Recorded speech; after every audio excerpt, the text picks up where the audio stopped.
clearly, when we're talking of Turkey and what's going on in the region, we can't separate domestic and external policies. They're very closely interlinked. Many different aspects. This peace process, as we heard, again, there are lots of questions now to what extent. Is there a peace process? Where's it going? To what extent now is there a serious lack of trust in Turkey? Are we going to see the PKK, especially at this moment in time, laying down their weapons? Is that realistic? Is this going to drag on then until the parliamentary elections next year, as we heard, with Erdogan's ambitions then to try and get more the Kurdish vote, supposedly, to try and change the constitution? To what extent is Abdullah Öcalan an important figure now? Is he in danger of being bypassed, or is he still playing a key role? 2-3 weeks ago, this letter he sent out to calm down the protests in Turkey. Sure, okay. Yeah. Stand up. I want people to stand up, actually. Okay, well, I'll shout up. I can shout up like this, okay. So, yeah, so I'm just questioning to what extent Abdullah Öcalan is, how important he is in the peace process, or will be in coming months. To what extent may we see this inter-Kurdish rivalry, which we saw 3-4 weeks ago, especially in southeastern Turkey, clashes between pro-PKK elements and more conservative Hezbollah, Hudapar elements in southeastern Turkey.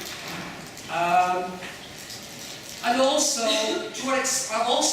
domestically, to what extent Islamic State is active in Turkey now.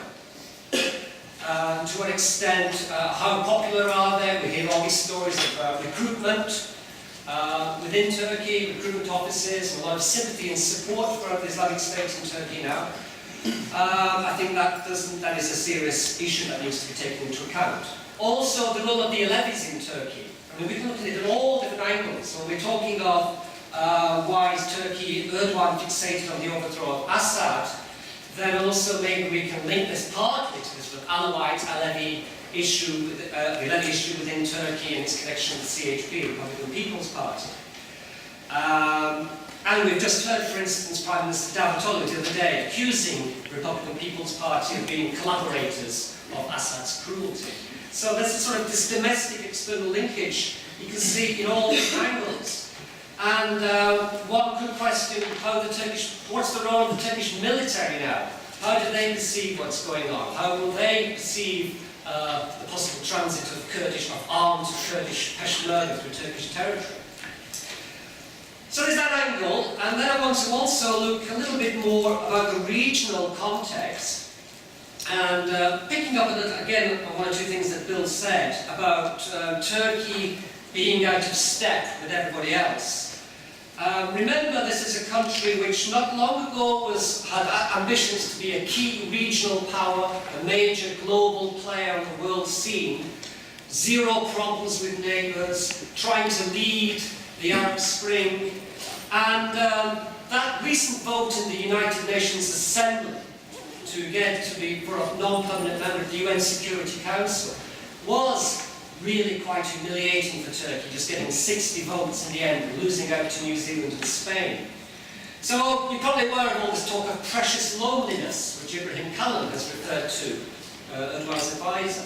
And now people talking instead of dangerous loneliness, the path that Turkey may be going along. And Turkish officials saying, well, the UN vote, it's because of our principles. We kept to our principles. What principles, one could argue? And where do principles end in national interest take a role?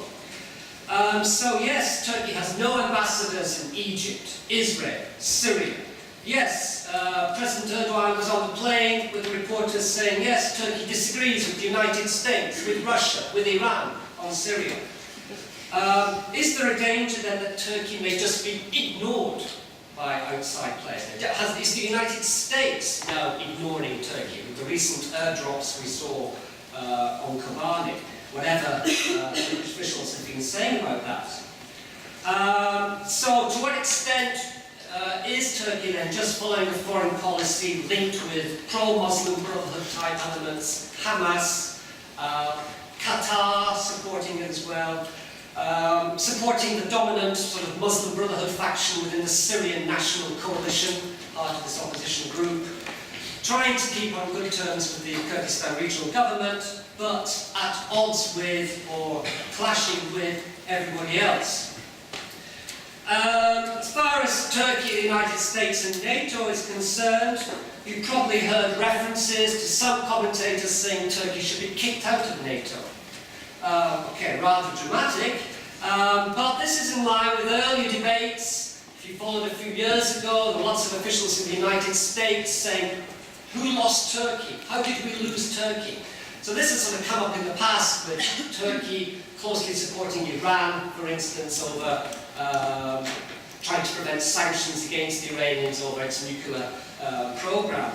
And you can argue that the Turks got over that, and all this talk about who lost Turkey, have we lost Turkey, sort of disappeared a few years previously. Is this just going to be the same? Are we just going through a temporary period, or are we now seeing some major shift or serious problems in Turkey's relations, especially with the US? Is Turkey reacting, not leading? Is it foot-dragging? Is it imposing conditions all the time? For instance, what's going to happen with the Incirlik air base? I mean, you know, this is an air base so close to the Syrian border. Okay, drones are now being flown from this base, but still, we heard a few weeks ago the National Security Advisor Susan Rice saying the Turks have agreed to allow us to use Incirlik. Very quickly, the Turkish officials said, no, we're still negotiating that.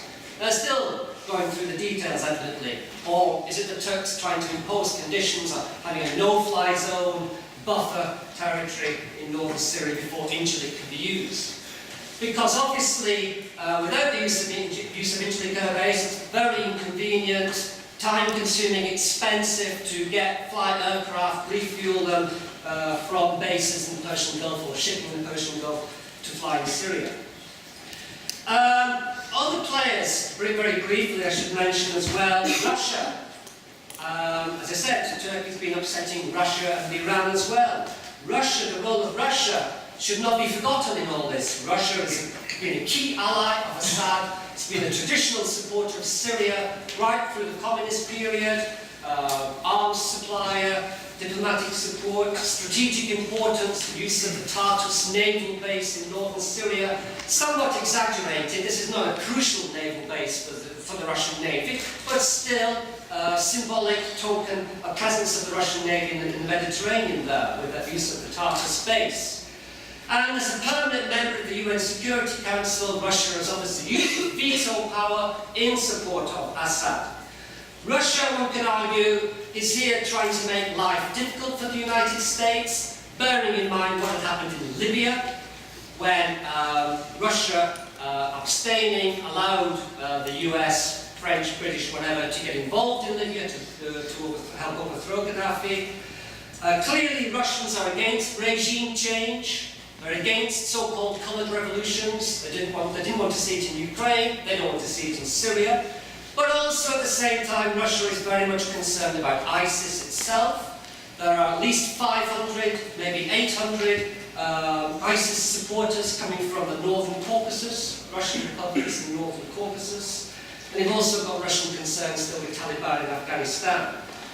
Seems to me Turkey does not have much leverage over Russia. They agree to disagree, like they agreed to disagree over Crimea, bearing in mind trade, energy and tourism ties. Very briefly, finally, also we can't forget Iran.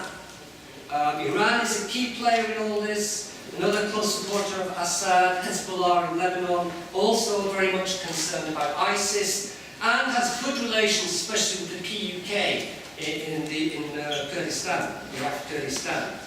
And again, Turkey does not have very much leverage over Iran, bearing in mind Turkey's close energy and trade ties with Iran, although President Erdogan was very critical of the Iranians a few days ago, criticising Iranian foreign policy.